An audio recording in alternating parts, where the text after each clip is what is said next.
आहे. चांगली समस्या व्यक्त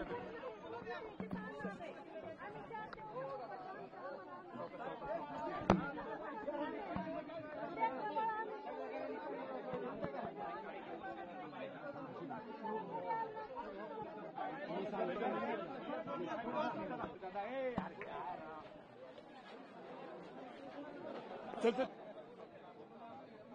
photo photo photo still still Mithun मागे पडशील इथं. मिथून मिथून मिथून मागे.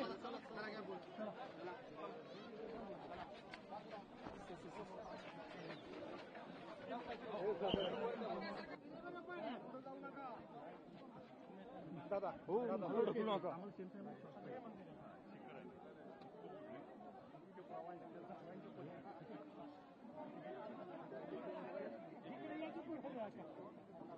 निखिल अरे ढकलू नका. तुम्हाला येतं हो मला नाही येत. संदीप भायला म्हणतोय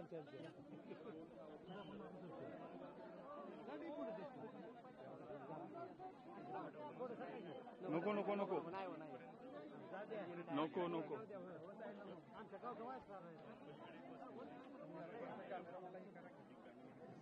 काहीच करू शकत नाही.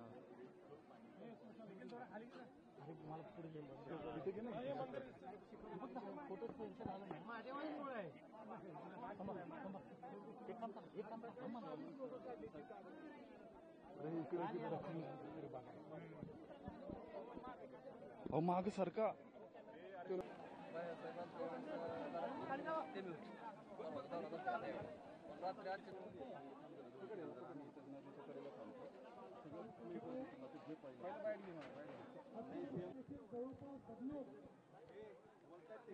काही भाग तर पूर्णपणे नदी खाली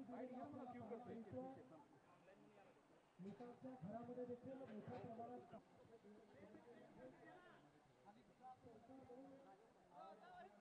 काळजी करू नका. त्यांच्या व्यवसायाचं नुकसान झालं त्यामुळे आपण मदत करू.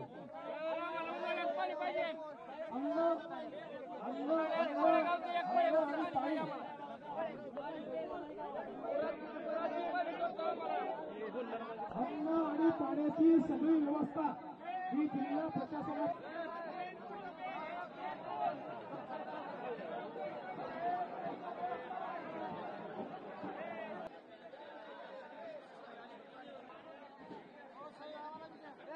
काय कार्यक्रम आहे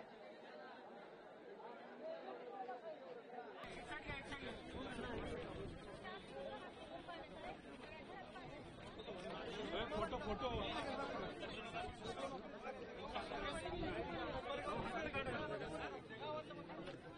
जरा साईडला.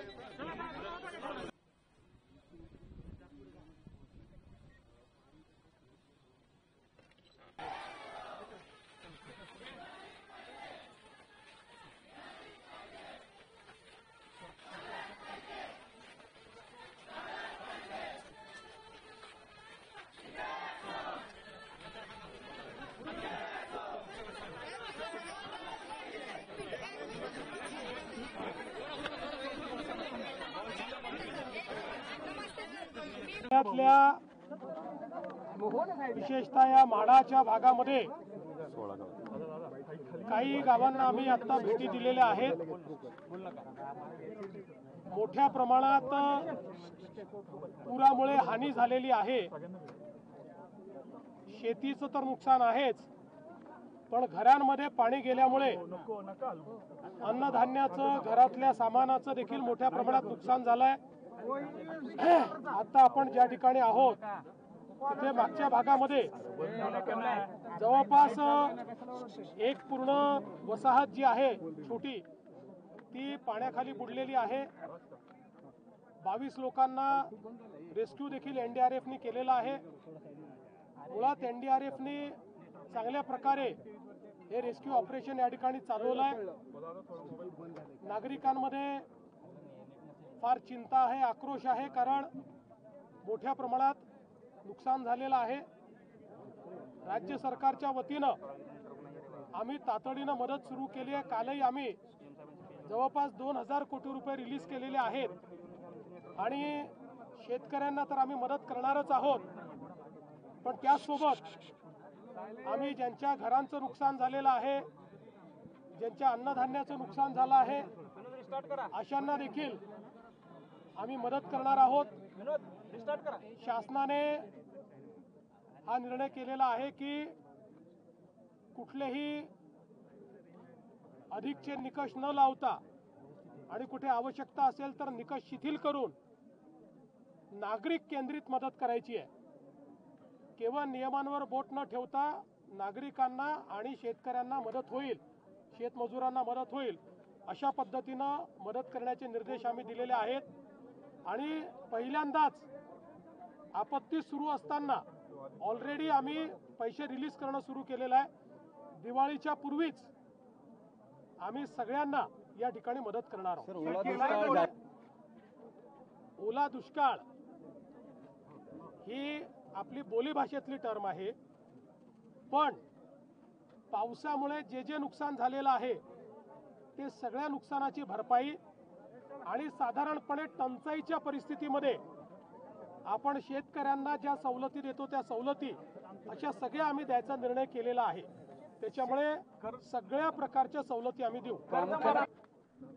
तातडीची मदत हा महत्त्वाचा विषय आहे. ती तातडीची मदत पहिल्यांदा शेतकऱ्याच्या खात्यामध्ये देण्याचं काम आम्ही करू आणि केंद्र सरकारही मदत करणार आहे. आपल्या माहितीकरता मी सांगतो की NDRF मध्ये काही ॲडव्हान्स पैसे केंद्राने आपल्याला दिलेले असतात, जे आपण खर्च करणं चालू केलं आहे. आणि आपण जे काही पैसे खर्च करू त्यातले जे त्यांच्या नावामध्ये बसतात ते आपल्याला ते प्रतिपूर्ती करतात. मागच्याही काळामध्ये तसंच झालेलं आहे. आणि जे त्यांच्या नावामध्ये बसत नाही ते आपण आपल्या नावामध्ये बसवून आपल्या निधीतनं ते पैसे देतो. त्यामुळे या ठिकाणी काल मंत्रिमंडळात चर्चा झालेली आहे आणि याकरता जो काही निधी लागेल तो देण्याचं आश्वासन मंत्रिमंडळाने दिलेलं आहे. सर, आता इथं जे आहे त्यातनं 160% भरलेलं असताना पाणी आधी सोडलं नाही आणि अचानक एकदम पाणी सोडून दिल्यामुळे हा फटका बसला. असं आहे की पाण्याच्या संदर्भात पाऊस हा ढगफुटीसारखा जेव्हा होतो त्यावेळेस रेग्युलर नियोजनाने पाणी सुटत नाही. तथापि या संदर्भातही आम्ही काही कुठे कोणी चूक केली आहे का, पाणी योग्य वेळी सोडलं नाही काय तपासून बघू. पण हा पाऊसच अशा प्रकारचा आहे की ज्याच्यामध्ये रेग्युलेटेड फ्लो करणं पॉसिबल नाही आहे. रेग्युलेटेड फ्लो केला तर दुसऱ्या बाजूला अजून मोठा पूर येऊ शकतो आणि म्हणून त्या दृष्टीनं हे काम केलं. आणि अनरेग्युलेटेड कॅचमेंट जे आहे त्याच्यामध्येही ढगफुटीसारखा पाऊस झालेला आहे. त्यामुळे केवळ धरणाचा विषय राहिलेला नाही, धरणाच्या व्यतिरिक्त जे कॅचमेंट आहे त्यातही पाऊस झालेला आहे. निसर्गाचं चक्र हे बदललेलंच आहे आणि वातावरणाच्या बदलाचा परिणाम या ठिकाणी होतो आहे. त्यामुळे निश्चितपणे आपण याच्याकडे लक्ष देणं गरजेचं आहे. ते आपण लक्ष देतो. खरडून गेलेली जी जमीन आहे त्या जमिनीला नवीन नॉर्म्स आम्ही करतो. नॉर्म्स आहेत पण आता अधिकचे पैसे आम्ही त्याकरता देणार आहोत. साहेब, शेतकरी अडचणीत सापडलाय. आपण म्हटले होते योग्य वेळी शेतकऱ्यांना कर्जमाफी मिळेल. आताही आपल्याला सांगितलं की पहिल्यांदा शेतकऱ्याला तातडीची मदत देणं गरजेचं आहे. पहिल्यांदा ती मदत आम्ही देतो.